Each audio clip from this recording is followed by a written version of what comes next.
उद्घाटन है हमारे परम आदरणीय माननीय सांसद जी, परम आदरणीय सांसद जी।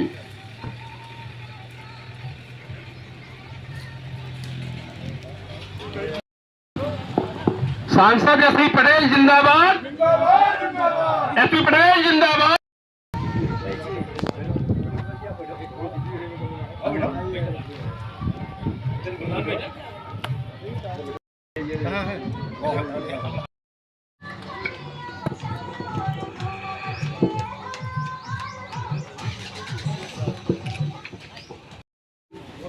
माननीय सांसद महोदय जी से आग्रह करेंगे कि सर्वप्रथम 22 अप्रैल का महीना चल रहा है, कल बाबा साहब की जयंती है, तो इसके कार्यक्रम की शुरुआत माननीय सांसद जी से चाहेंगे कि बाबा के चित्र पर माल्यार्पण करके कार्यक्रम के शुभारंभ, उसके बाद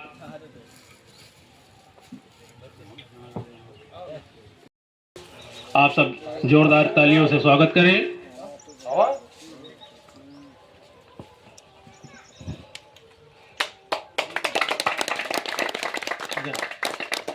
स्वागत करने के बाद फीता काट करके पत्थर का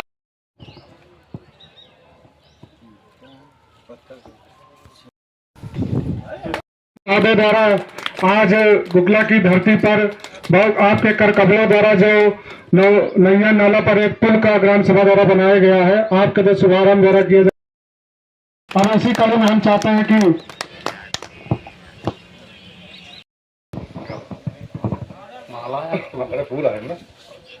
पानी के प्रधान झगरू प्रधान जी सरोज जी बैठे हुए हैं। हम चाहेंगे कि पुष्पांजलि बाबा के चित्र पर पुष्प चढ़ा करके इसी क्रम में हम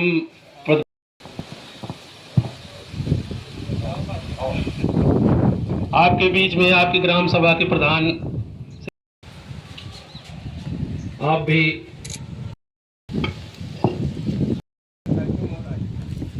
जी हैं, किसी का नाम भाई कोटेदार जी हैं, राम बली जी हैं, बबलू सिंह हैं, पिंटू हैं, मथुरा जी हैं।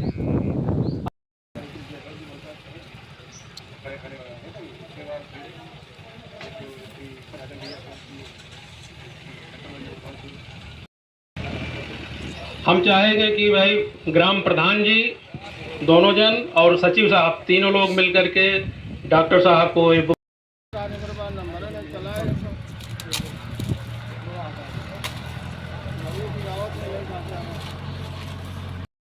देखिए, इधर देखिए। अरे हम घुमा दी का इधर देखो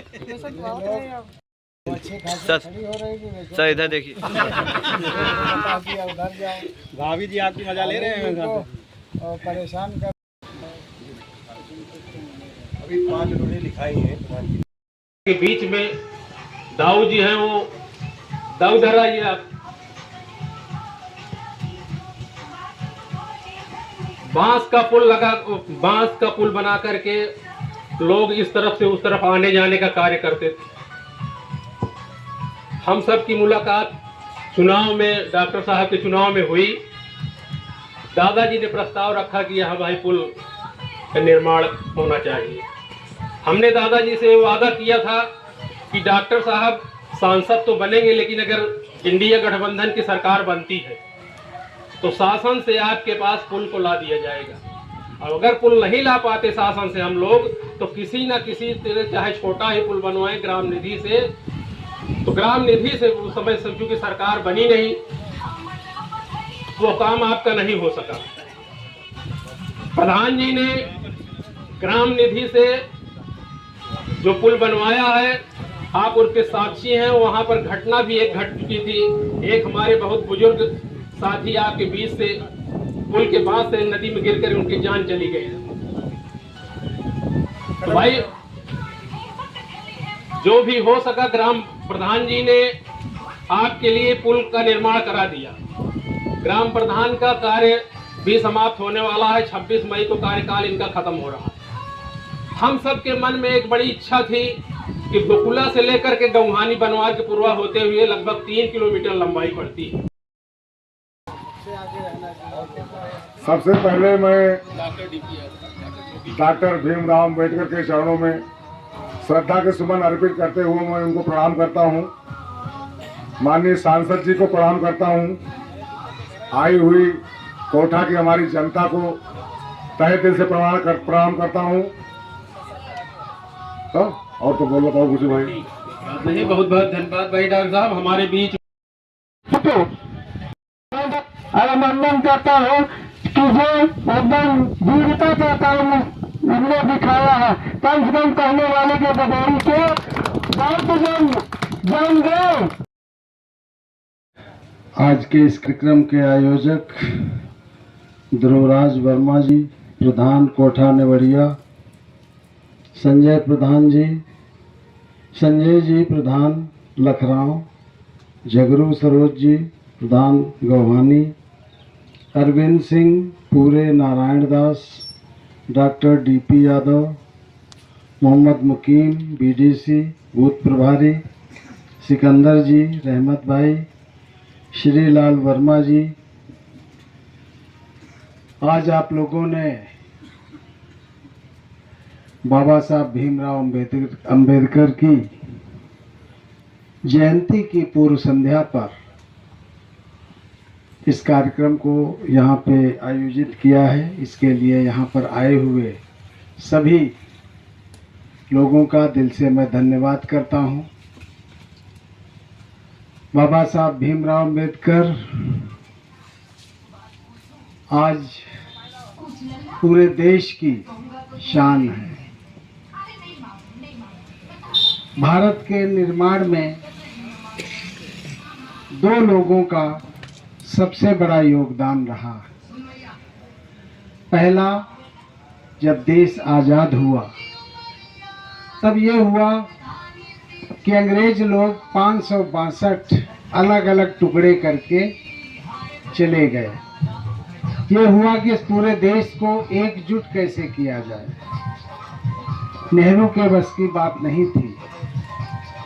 गांधी जी ने ये जिम्मेदारी सरदार पटेल के कंधों पे दी और उन्होंने 565 रियासतों को, जो अलग अलग देश बन चुके थे, सबको एकजुट करने का काम किया था। और दो राष्ट्र की कल्पना जो जिन्ना और नेहरू ने की। नेहरू ने कहा कि मुझे प्राइम मिनिस्टर बनना है, जिन्ना ने कहा मुझे प्राइम मिनिस्टर बनना है। तो इसी उसमें जो है देश का विभाजन भी हो गया।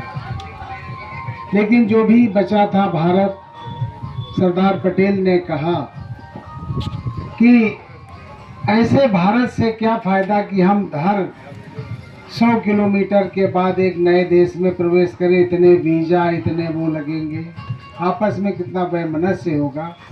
इसीलिए उन्होंने दिन रात एक करके समझा बुझा के, जो नहीं माना उस पर चढ़ाई करके बलपूर्वक एक राष्ट्र का निर्माण किया, अखंड भारत का निर्माण किया था।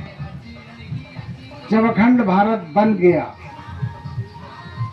3 साल तक अंग्रेजों का ही कानून चलता रहा, 50 तक। 47 में आज़ाद हुआ था और 50 तक। इस बीच में ये हुआ कि अब आगे देश कैसे चलेगा। बड़ी असमानता थी, उच्च वर्ग गरीबों पर बहुत अत्याचार कर रहे थे आज़ादी के बाद भी। तो वहाँ बुद्धिजीवियों ने ये सोचा कि एक ऐसे व्यक्ति को जो बहुत विद्वान हो, पढ़ा लिखा हो, उसे जो है संविधान बनाने की जिम्मेदारी दी जाए। इसलिए सरदार पटेल, गांधी जी, सभी लोगों ने मिलकर के, नेहरू जी का नहीं ठीक है, अंबेडकर साहब बहुत पढ़े लिखे हैं, बैरिस्टर हैं, इंग्लैंड से पढ़ के आए हैं। छत्रपति साहू जी महाराज ने उन्हें, उनके अंदर बचपन में ही, वो वहाँ के राजा थे और उन्होंने बचपन में ही देख लिया कि ये लड़का बहुत ही होनहार है, बहुत पढ़ने में अच्छा है। तो उन्होंने अपने लेंगे। लेकिन उस समय देश आज़ाद हो चुका था और ये हुआ कि आप जैसे विद्वानों को देश को चलाने की जरूरत है। इसलिए संविधान सभा बनी, उसमें बहुत से विद्वान लोग थे, उसमें बाबा साहब भीमराव अम्बेडकर को उसका अध्यक्ष चुना गया। सर्वोपरि कि इनका निर्णय या जो ये कह देंगे वही मान्य होगा, सब लोग मिलकर के संविधान बनाए। तो बाबा साहब भीमराव अम्बेडकर संविधान सभा के अध्यक्ष बने और उन्हीं के नेतृत्व में संविधान का निर्माण किया गया। वो संविधान ऐसा बना कि उन्होंने देखा जो अत्याचार दलितों पर हो रहे थे उसको उन्होंने खुद सहा था। छत्रपति साहू जी महाराज के बारे में उन्होंने सबसे पहले आरक्षण लागू किया था। उन्होंने देखा कि दलितों की महिलाओं के साथ, पिछड़ों की महिलाओं के साथ भी अत्याचार होते थे, तो उन्होंने इसको सब पर रोक लगाई थी। छत्रपति साहू जी महाराज ने, उन्होंने ही सबसे पहले अपने देश में, जब उनका जो कोल्हापुर स्टेट थी, वहाँ सबसे पहले उन्होंने आरक्षण को लागू किया। उसमें दलितों, पिछड़ों को, सबको जो है कार्यों में, नौकरियों में, वो वैसे जो है 90% एक ही जाति के होते थे। सब समझ गए होंगे कौन होते थे। उन्होंने जब इन सबको रखा तो बड़ा विरोध किया, और बाबा साहब भीमराव अम्बेडकर को जब ये मिला तो उन्होंने देखा कि जिस जिस पे अत्याचार हो रहा है हम उनके लिए आरक्षण की व्यवस्था करेंगे। संविधान में आरक्षण की व्यवस्था की, इनको नौकरियों में भी वो मिलेगा स्थान, और सामाजिक बराबरी का दर्जा मिलेगा। इससे पहले महिलाओं को भी पढ़ने का अधिकार नहीं था। महिलाओं पर भी इतने अत्याचार होते थे, वो दलितों की तरह समझे जाते थे। घर में सिर्फ उपभोग की वस्तु, काम करो, बना के खिलाओ, मजदूरी करो, ये सब ऐसी व्यवस्था बना रखी थी। इन सब कुरीतियों को समाप्त करके बाबा साहब भीमराव अम्बेडकर ने महिलाओं को भी बराबरी का हक दिया और दलित पिछड़ों को भी बराबरी का हक दिया। इसीलिए वो देखा जाए तो दलित पिछड़ों के मसीहा हैं, हम सब के मसीहा हैं। सब पर अत्याचार होते थे। एक वर्ग था जो हमेशा लोगों को जातियों में बांटता था, वरना जाति क्या है, आदमी की बनाई हुई तो चीज है, ब्लड ग्रुप तो। वो पंडितों में भी वही 4 ग्रुप हैं।